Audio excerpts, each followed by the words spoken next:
Hi friends, ഇന്ന് ഞങ്ങളൊരു യാത്ര പോവുകയാണ് കേട്ടോ. നമ്മുടെ കൊല്ലം ജില്ലയിൽ തന്നെയുള്ള വളരെ പ്രസിദ്ധമാർന്ന കൈകെട്ടിയ യേശു എന്നറിയപ്പെടുന്ന പള്ളിയിലേക്കാണ് ഇന്നത്തെ യാത്ര. അപ്പോൾ മോള് നല്ല സന്തോഷത്തിലാണ്. ഒരു ദൂരയാത്രയ്ക്കൊക്കെ പോകുക എന്നൊക്കെ പറയുമ്പോൾ വലിയ സന്തോഷത്തിലാണ്. അപ്പോൾ ഞങ്ങൾ ഞങ്ങളുടെ വണ്ടിയിൽ തന്നെ പോവുകയാണ് കേട്ടോ. അപ്പോൾ ഹസ്ബൻഡിൻ്റെ അമ്മ, ഞാൻ, എൻ്റെ മോള്, അങ്ങനെ ഞങ്ങളെല്ലാവരും കൂടി പോവുകയാണ്. വളരെ പ്രസിദ്ധമാർന്ന പള്ളിയാണ് കേട്ടോ. അവിടുത്തെ തിരുസൂരപത്തി നോക്കി നമ്മൾ എന്ത് പ്രാർത്ഥിച്ചാലും അത് നടക്കും. അപ്പോൾ ഇന്ന് സൺഡേ ആയതുകൊണ്ട് തന്നെ റോഡ് പണികളൊന്നുമില്ല, എല്ലാ വണ്ടികളുമൊക്കെ മാറ്റി നിർത്തിയിട്ടേക്കുക. ഇത് ഏതാ സ്ഥലമെന്ന് പറഞ്ഞാൽ ഇത് നമ്മുടെ ഇത്തിക്കര എന്നറിയപ്പെടുന്ന സ്ഥലമാണ്. എല്ലാവർക്കും അറിയാമായിരിക്കുമല്ലോ, നമ്മുടെ ഇത്തിക്കര പക്കിയുടെ സ്വന്തം നാടായ ഇത്തിക്കര. അപ്പോൾ ഇവിടെയാണ് കേട്ടോ റോഡ് പണിക്കുള്ള ചാന്ത്, മെറ്റൽ, അങ്ങനെയുള്ള വർക്കുകൾ, പാറപ്പൊടി ഇതൊക്കെ കൊണ്ട് ഇറക്കുന്നത് ഇവിടെയാണ് കേട്ടോ. ഇവിടെ അതിൻ്റെ മെഷീൻസൊക്കെ ഉണ്ട്.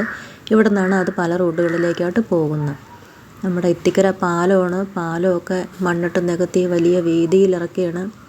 അപ്പോൾ ഇവിടെയാണ് കേട്ടോ ഇടയ്ക്ക് പത്രത്തിലൊക്കെ ഉണ്ടായിരുന്നിട്ടുണ്ടാകും, പാലം തകർന്ന് വീണതും റോഡ് വെട്ടിപ്പിളർന്നതായിട്ടൊക്കെ ഉണ്ടായ സ്ഥലം ഇതാണ് കേട്ടോ. അത് ആ പാലത്തിനപ്പുറമാണ്. നമുക്കത് കാണാൻ പറ്റില്ല.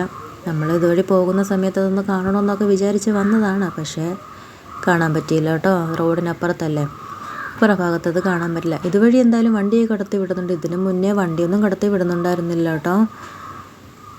അപ്പോൾ ഞങ്ങൾ അവിടെ എത്തി. ആദ്യം തന്നെ മെഴുകുതിരി വാങ്ങി കത്തിക്കാമെന്ന് വെച്ചു. മെഴുകുതിരി വാങ്ങി കത്തിക്കുന്നതും പട്ട് വാങ്ങി കൊടുക്കുന്നതുമാണ് അവിടെ ഏറ്റവും പ്രധാനം. അപ്പോൾ ഇന്ന് ഞായറാഴ്ച ആയതുകൊണ്ട് തന്നെ ഭയങ്കര തിരക്കായിരുന്നു കേട്ടോ. ഭയങ്കര തിരക്ക്. നമുക്കൊന്നും ബാക്കി ഭാഗങ്ങളോ പള്ളി ഫ്രണ്ട് ഭാഗമോ ഒന്നും നമുക്ക് വീഡിയോയിൽ എടുക്കാനോ ഒന്നും സാധിച്ചിരുന്നില്ല. അത്രത്തോളം തിരക്കായിരുന്നു കേട്ടോ.